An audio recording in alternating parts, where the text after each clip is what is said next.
be highly risky in itself. But something that we've had a chance to talk about with our partners from Roscosmos is the potential for maybe someday being able to rescue each other's crews or providing support. I know on my mission to the International Space Station, I came home in a Russian spacecraft, and that wasn't really planned.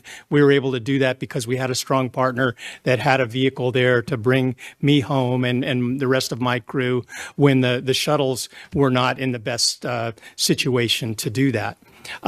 Apollo-Soyuz, that mission 50 years ago happened largely so we could demonstrate the capability to meet up in orbit and potentially someday do a crew rescue.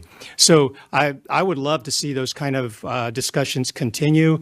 And then if we got in a situation where a spacecraft from any of the countries that fly in space now happens to have a problem, and one of the other people that has that capability have a spacecraft available, they would be able to help each other. I think that's the kind of the first step, is just to have that capability to be able to come up and assist each other. Yeah, nothing to add. I just want to say we stand in solidarity with all the companies, not just Boeing, but every company that's daring to do this hard thing, right, of making space accessible to many. And so that's an important work. And we want to live and work in a world where there are many companies, many nations that have access to space. So we're rooting for our friends over there and any other companies that try to do this hard thing alongside us. Thanks. We'll go to Irene Klotz with Aviation Week. Thanks. Irene Klotz with Aviation Week for Ken. Speaking of backup plans, in 2 months, if there is not a fiscal 26 budget for NASA, is the agency planning to do what it traditionally does and with a continuing resolution, continue your existing funding levels, or do you have some contingencies since there is such a big difference between what the administration is proposing and what Congress in its early steps have pro-offered? So first, thanks for helping with my opening remarks and giving me some ideas in the parking lot on the way in. But second, yeah, we have a big range between the president's budget request and what we see in markups from the House and the Senate. What we'll be doing over the next couple months is working with our representatives both on the Hill and over in the executive branch to see if we can get some guidance on where we'll fall in that spectrum, right? The best thing is when we get alignment between the executive branch and the legislative branch. That's the easiest thing for us because we have one plan to work from, and so we'll be working to do that with them. And everybody's sensitive to how challenging it is to run a human spaceflight program when you have uncertainty about exactly how much you have available in the way of resources.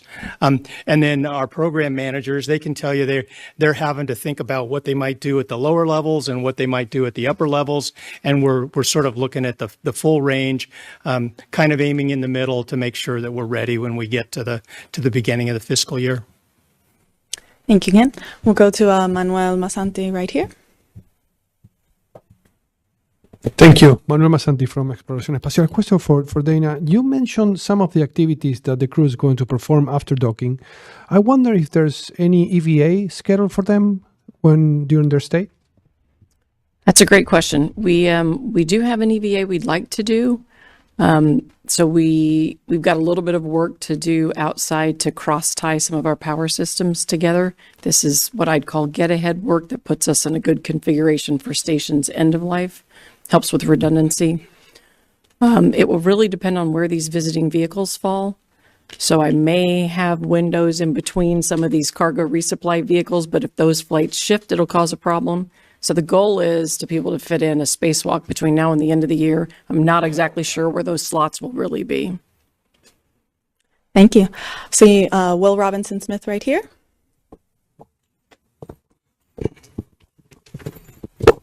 Hi, Will Robinson-Smith with Spaceflight Now. Thank you for taking the time. Maybe tying in the budget question with the spacewalk and visiting vehicles question. If the budget happens to trend more towards what the administration is proposing versus what Congress is, does that impact which vehicles are able to visit when to the ISS? Like, will the HTVX still stay on its course, as well as Progress and Cargo Dragon and the like? Thanks. It's a great question. If we're down at the lower end of the range, I won't see any changes to the fall schedule. I mean, we're in, I'd call that, we're really in execution time frame at that point in time. But the types of things that we will consider is flight cadence after that. So I'll be looking at next summer, 27, and we may be looking at moving flights and spreading them out to help with gaps.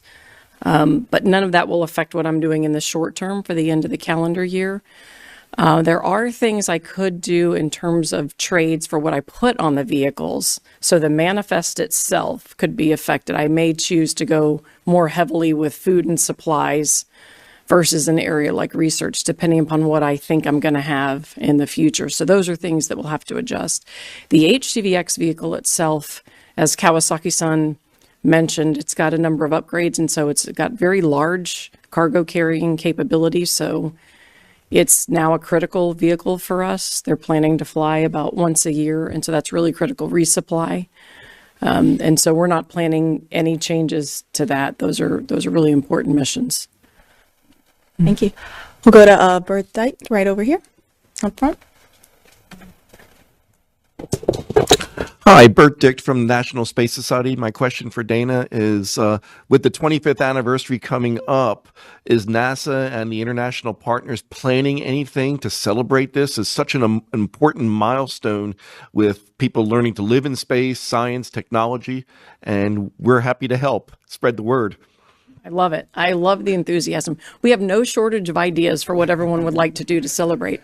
In fact, I was talking to some of the Expedition 1 crew. Of course, they'd like to come back. Everyone would like to come back and celebrate. And so we're really trying to figure out where are we going to do this and how are we going to celebrate. So we have a lot of ideas. We do plan to do a number of things that allow our teams to celebrate with each other, but also are more of a public engagement to let the public kind of get involved. And so you'll start to see some of those things rolling out through this fall. I have an idea. And by the way, I will add that all of our industry partners are really excited to help us too, but that's great. I mean, it's great. There's no shortage of spirit in terms of trying to help us celebrate. So maybe we'll have to do a week-long celebration. You should do collaborations with universities, because now undergraduates, the vast majority of them will have graduated having never known a day when there weren't people in space. There you go. I'm going to open up an idea. I love all the brainstorming. We'll go to Sawyer Rosenstein with NASA Spaceflight right up front here.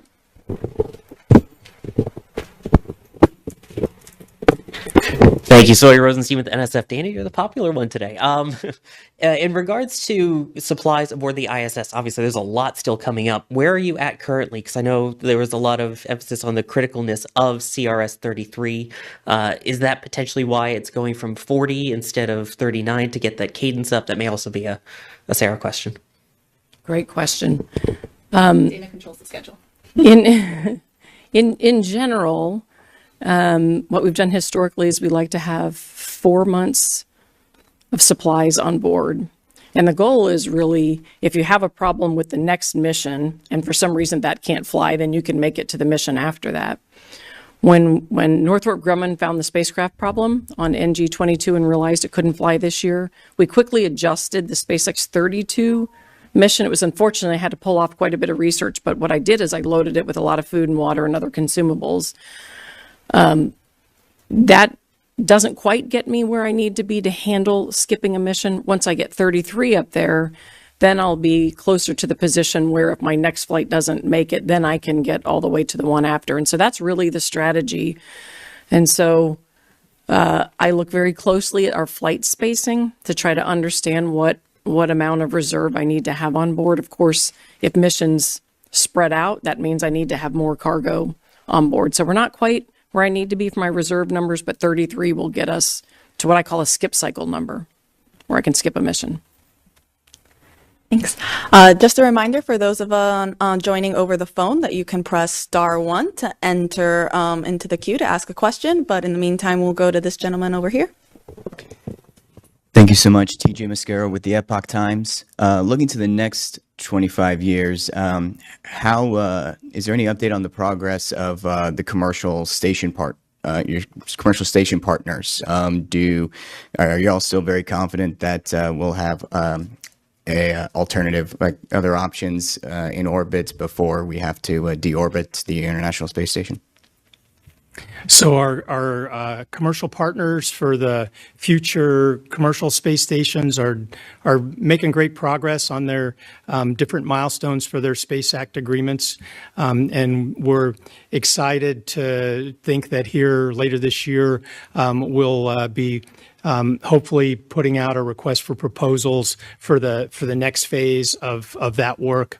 I think 25 years from now, we will definitely have some of those platforms in orbit. Whether we'll have them available right at the end of ISS remains to be seen. I mean, the amount of time we have available to where we're planning to deorbit ISS is pretty tight for actually getting the hardware done and launching it. But there's still a lot that can change between now and then. And as I said, our partners are making great progress. So our goal is to not have a gap between our current station and the platforms that come next. Thank you. We'll go back to Will Robinson Smith.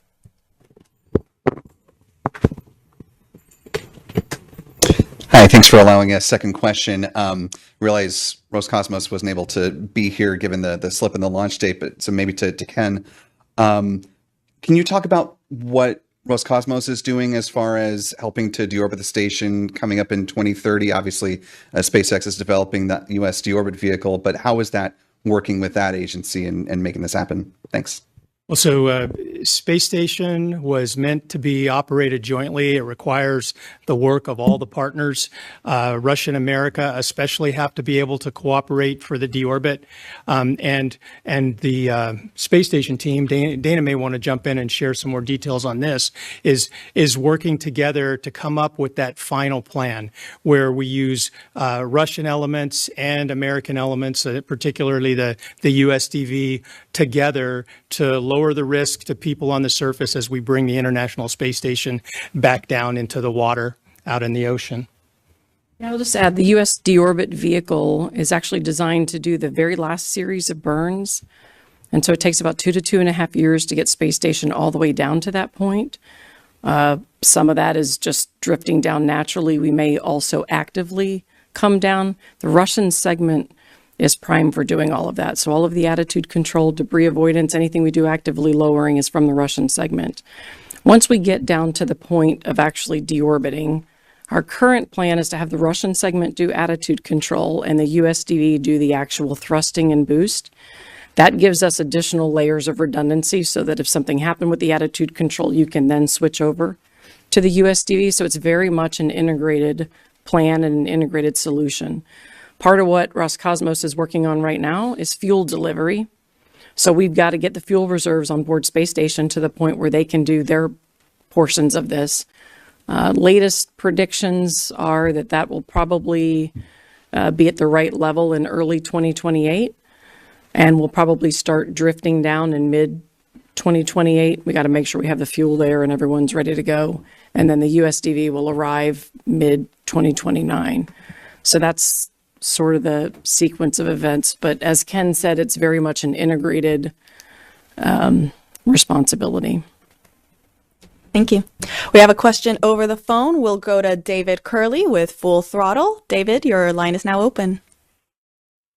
Thank you very much. I joined late, but I'm guessing this question hasn't been asked. I want to know about the PAMS program. How are you feeling about it? Early, there were people who wanted to get to the station. Now we're seeing countries want to get to the station. How is it working generally, and how does it help the program or hinder the program? Well, I just like to start with that to say I think the private astronaut missions have been very valuable to us in a lot of different ways. One way that I think they've helped me as a manager is they provide more vehicles in the flow getting ready. So if we have a problem, we can switch vehicles, rotate. It gives us a lot of flexibility. But we've learned a lot about the commercial market that will support the future commercial space stations through the private astronaut missions. And so our goal is to try and continue those and keep learning, keep helping to develop the demand for the type of work that can be beneficial in low Earth orbit. Dana, any more thoughts? Yeah, I think I would just add that I think we'll continue to see a mix of other governments with interest and also some private individuals along the way. One of the interesting things I've noted, everyone's interested in doing research. So even if private individuals are flying or other governments, and they've been able to access, whether it's other universities, whether it's in the academic field or other agencies, what they've really brought to the table is a much broader breadth of research and research interest. And so in addition to the commercial aspects of what they've been doing on the business side, they're also really expanding access to other researchers to space. So it's been great overall. Some of that expansion has happened in country. They do a lot of the flying through National Lab, and some of it has happened internationally. But I think it's been really beneficial, and I think it helps lay a solid foundation for understanding what other interest other than NASA we might have in the future for our low Earth orbit commercial destinations. Thank you. We have another reporter on the phone, Kenneth Chang with New York Times. Hi, thank you. This is for Ken Bowersox. I was just wondering, could you tell us anything about what Administrator Duffy and Director General Bakanov discussed yesterday? Thank you. So I don't want to go into a lot of the details of the discussion, but at a high level, let me just say it was really positive. The two of them, I thought, had a great connection, and I think they started the very beginning of what can be a good relationship. And as we work with all of our partners, relationships are key. The way we talk to each other, the ability to call each other on the phone and ask questions or ask for a potential change in the other partner's position is really, really important. And so it was really exciting for me to see the potential for them to work well together. In a few more specifics, they talked a little bit about how it would be good if we could support each other in the future with the capability and standards to be able to rescue each other's crews, to be in a position to do that in the future someday, and related that back to Apollo-Soyuz. And they talked about the things that we might be able to do in the future together if the situation allows us to continue that type of effort. Thank you.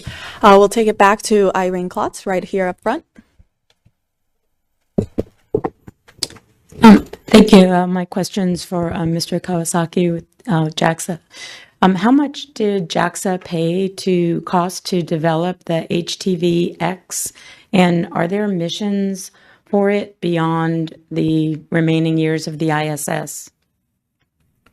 Yes, personally, I do not know, I'm not sure about the amount of money, budget for the HTV-X development, but I did in Japanese yen, maybe 2 billion yen, maybe. Let me check it later, and I'll tell you later. And we are going to provide at least 5 HTV-X for the continuous operation of the ISS until the 2030. And after that, we are going to use that HTV-X to the commercial space station to supply that. We'll go to Marcia Dunn.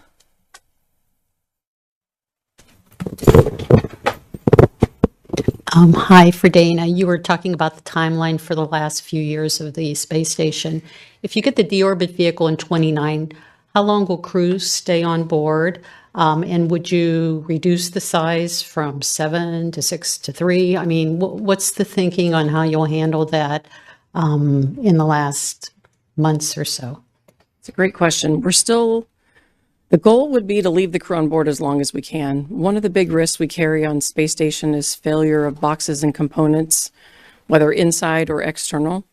In order for the USDV to operate properly and the Russian segment, the US segment has to provide power, cooling, so we have these critical infrastructure functions that we have to provide to both sides. And so in order to keep that functional, I've got to keep the systems, the critical systems, healthy. And it requires crew to do that, whether it's going out to do a spacewalk. We have a number of critical systems outside that would require a spacewalk. So the goal is to leave the crew there as long as possible.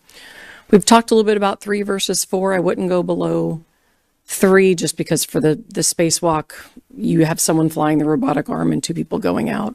Ideally, that would stay at 4, is our thinking right now. We've got to make sure that right now we've got a certain certification limit, like for the Dragon vehicle, for how low we go. So we've got a little bit of work to do with SpaceX to kind of look at that to see how low we might go. That last crew, though, will be up there for about a year. So once the US deorbit vehicle arrives, I only have 2 docking ports. And so once it arrives, I can no longer do direct crew handovers, meaning overlapping crew. And so the concept right now is we do our final crew rotation before the DV arrives. The DV arrives, the crew's with us for about a year, and then we end up with about 4 to 6 months without crew there. And we're really trying to shorten that back end time frame.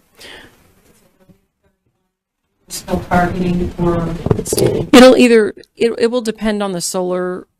It'll really depend on atmospheric conditions, which are driven by what the sun is doing. So right now there's a range. So it's somewhere at the very end of 2030, or it could be something like January of 2031. You know, that's hard to predict what kind of behavior we'll get with the solar cycle as we're coming down. Thanks. We have time for one more question. We'll bring it over here to Sawyer with NASA Spaceflight. Thank you. I appreciate it. We've heard a lot about, AHTV and Cygnus. We haven't heard much about DreamChaser. Do you have any update on where they're at with reviews and when we might finally see that fly to the station? They're working really hard. I think everyone really underestimates what it takes to put together a complex spacecraft. I mean, you're watching it right now with Boeing Starliner. You're watching it with Sierra. But if we remind ourselves, it also took, on average, it takes 8 to 10 years for a spacecraft to get ready and fly. Everybody's hopeful they'll be closer to 6, but in reality, there are a lot of complexities, and you want to get it right? I mean, you got to fly when you're ready. They're in final assembly. They're doing a lot of tests, and they're doing what I'd call final certification work. Some of the big key areas that they're focused on is the software certification. You've got to test end to end all the different software functions. So that's a big focus area for them. And then they're still working on certification in the prop system. We still have some of our integrated safety reviews to do. And we're in the process with updating both of our schedules to try to understand where does that really put us. And so Sierra's working on that. And so I need to wait and just get information back from them to see where they think some of that work lines out. But we are looking forward to having them flying. They're a berthing vehicle, as you know, so that's helpful for us to have dissimilar capabilities in terms of our ports and our logistics. So we will be ready for them when they're ready to fly. Thank you, Dana. That's all the time we have for today. We want to thank our panelists for answering our questions and for everyone who tuned in to ask questions. Crew-11 is scheduled to dock on station Saturday, August 2nd at approximately 3 a.m. Eastern Time. You can follow along starting at 1 a.m. on nasa.gov/live. Here's a look at the highlights of this historic day. Thank you, and go Crew-11. We are seeing the astronauts that are flying today, and once again, getting suited up. This is a tradition that happens before crew can leave the suit-up room. Crew-11 walking the hallway, ready to do it again. Here they come. Crew-11 walking outside before launch. Well, there's Zena giving a last wave with the window down. Crew-11 on the road to launch pad 39A. Well, there is our commander and our pilot looking up at their rocket. And here comes Mike and Zena, getting ready, get inside Dragon Endeavour. And here come our mission specialists right behind them, Oleg and Kimiya. And there go the seats, articulating upwards, putting the crew in launch position. And the closeout crew closes the hatch to Dragon Endeavour. 2, 1, ignition, full power, and liftoff. Go through lever. Together we rise as NASA SpaceX Crew-11 heads up to the International Space Station. Vehicles are pitching down range. 1.7 million pounds of thrust, nominal. Propelling Falcon 9 as the vehicle pitching down range and making its way up the East Coast, and will soon join Expedition 73 aboard the orbiting laboratory.